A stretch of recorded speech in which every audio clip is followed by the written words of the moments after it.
Assalamualaikum warahmatullahi wabarakatuh. Nama saya Titik Marjuni, nomor induk mahasiswa 2381 130 171, kelas A5. Di sini saya akan menjawab ulangan tengah semester mata kuliah Ilmu Al-Quran.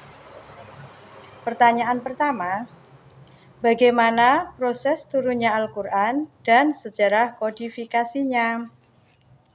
Berdasarkan turunnya Al-Quran, wahyu pertama diturunkan pada tahun 610 Masehi, ketika Nabi Muhammad SAW berusia 40 tahun. Al-Quran diturunkan secara bertahap selama kurang lebih 23 tahun kepada Nabi Muhammad SAW melalui perantara malaikat Jibril. Para ulama membagi sejarah turunnya Al-Quran menjadi dua periode. Yang pertama adalah periode sebelum Nabi Muhammad SAW sebelum hijrah. Sedangkan periode kedua adalah periode hijrah. Adapun surat-surat yang turun di periode sebelum hijrah disebut sebagai surat-surat atau ayat-ayat Makkiyah. Sedangkan ayat-ayat yang turun di periode hijrah disebut sebagai ayat-ayat Madaniyah. Sejarah kodifikasi Al-Quran. Al-Quran diturunkan kepada Nabi Muhammad SAW bukan dalam bentuk tulisan, namun diturunkan dengan ucapan atau ungkapan ilahi yang kemudian dihafal oleh Rasulullah SAW dan disampaikan kepada para sahabat. Namun, ketika Rasulullah meninggal dunia untuk selama-lamanya, maka timbullah problematika akan eksistensi kalimat-kalimat Al-Quran. Lebih-lebih pada masa Khalifah Abu Bakar As-Siddiq. Mula-mula terjadi perdebatan di antara para sahabat. Kemudian, sahabat Umar bin Khattab mengusulkan agar dilakukan penulisan atau pengumpulan Al-Quran. Dengan alasan para penghafal Al-Quran dalam kurung Al-Khufat banyak yang gugur dalam peperangan. Umar bin Khattab mendesak Abu Bakar As-Siddiq untuk segera dilakukan pengumpulan Al-Quran. Pada masa ini, Al-Quran dikumpulkan dan ditulis di berbagai alat yang mungkin. Misalnya pelepah kurma, di lembaran kulit hewan, di daun lontar, dan di tulang-tulang unta, dan lain-lain. Kemudian pada masa Khalifah Utsman bin Affan, membentuk panitia penulisan Al-Quran agar tidak ada perbedaan di antara suku-suku yang ada di kawasan Arab. Pada masa berikutnya, diadakan penyempurnaan seperti memberikan harokat serta tanda-tanda wakaf untuk memberikan kemudahan dan kenyamanan dalam tilawah Al-Quran. Pertanyaan kedua, apa yang dimaksud dengan asbab al-nuzul dan beri contohnya? Asbab an-nuzul adalah merupakan bentuk idafah dari kata asbab dan nuzul yang secara etimologi asbabun nuzul adalah sebab-sebab yang melatar belakangi terjadinya sesuatu. Contohnya adalah 1. Ta'adud al-asbab wal al-nazil wahid adalah beberapa sebab yang hanya melatar belakangi turunnya satu ayat atau wahyu. Hal ini bertujuan untuk menanggapi beberapa peristiwa atau sebab. Contohnya dalam surat Al-Ikhlas ayat 1-4.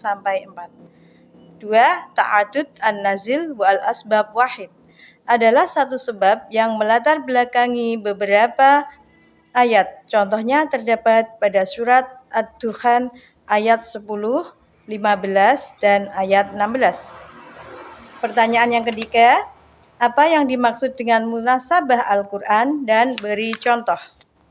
Munasabah Al-Quran secara terminologi adalah mencari kedekatan, hubungan, ataupun kaitan antara satu ayat atau kelompok ayat dengan ayat-ayat ataupun kelompok ayat-ayat yang berdekatan, baik dengan yang sebelumnya maupun dengan yang sesudahnya.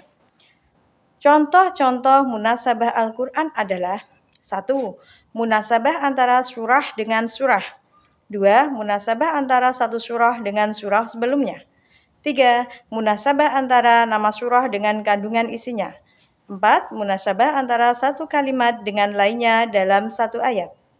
5. Munasabah Al-Quran, nama surah dengan tujuan turunnya. 6. Munasabah antara ayat dengan ayat dalam satu ayat yang utuh. 7. Munasabah antara penutup ayat dengan isi ayat itu sendiri. 8. Munasabah antara awal uraian surah dengan akhir uraian surah. 9. Munasabah antara penutup surah dengan awal surah. Yang ke-10. Munasabah antara ayat tentang satu tema.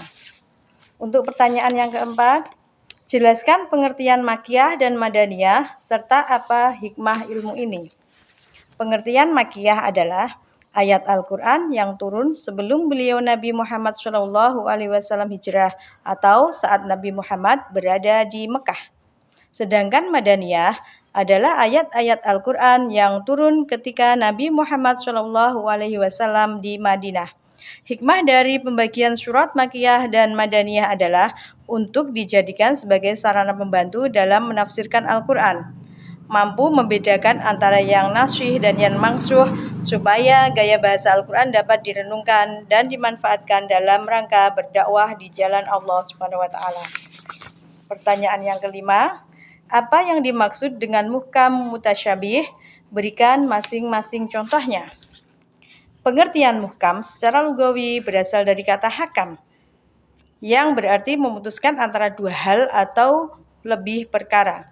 Sedangkan muhkam adalah sesuatu yang kokoh, jelas, fasih dan membedakan antara yang hak dan yang batil. Contoh ayat-ayat muhkam terdapat pada Al-Quran Surat Hud ayat 1, Al-Quran Surat Yunus ayat 1, dan Al-Quran Surat Az-Zukhruf ayat 4. Pengertian mutasyabih adalah secara bahasa berarti tasyabuh, bila salah satu dari dua hal serupa dengan yang lain, dan syubah, keadaan di mana salah satu dari dua hal itu tidak dapat dibedakan dari yang lain karena adanya kemiripan di antara keduanya secara konkret maupun abstrak. Contoh-contoh ayat mutasyabih terdapat di dalam Al-Quran Surat Az-Zumar ayat 23 dan Al-Quran Surat An-Nisa ayat 82. Demikian jawaban dari saya. Terima kasih. Wassalamualaikum warahmatullahi wabarakatuh.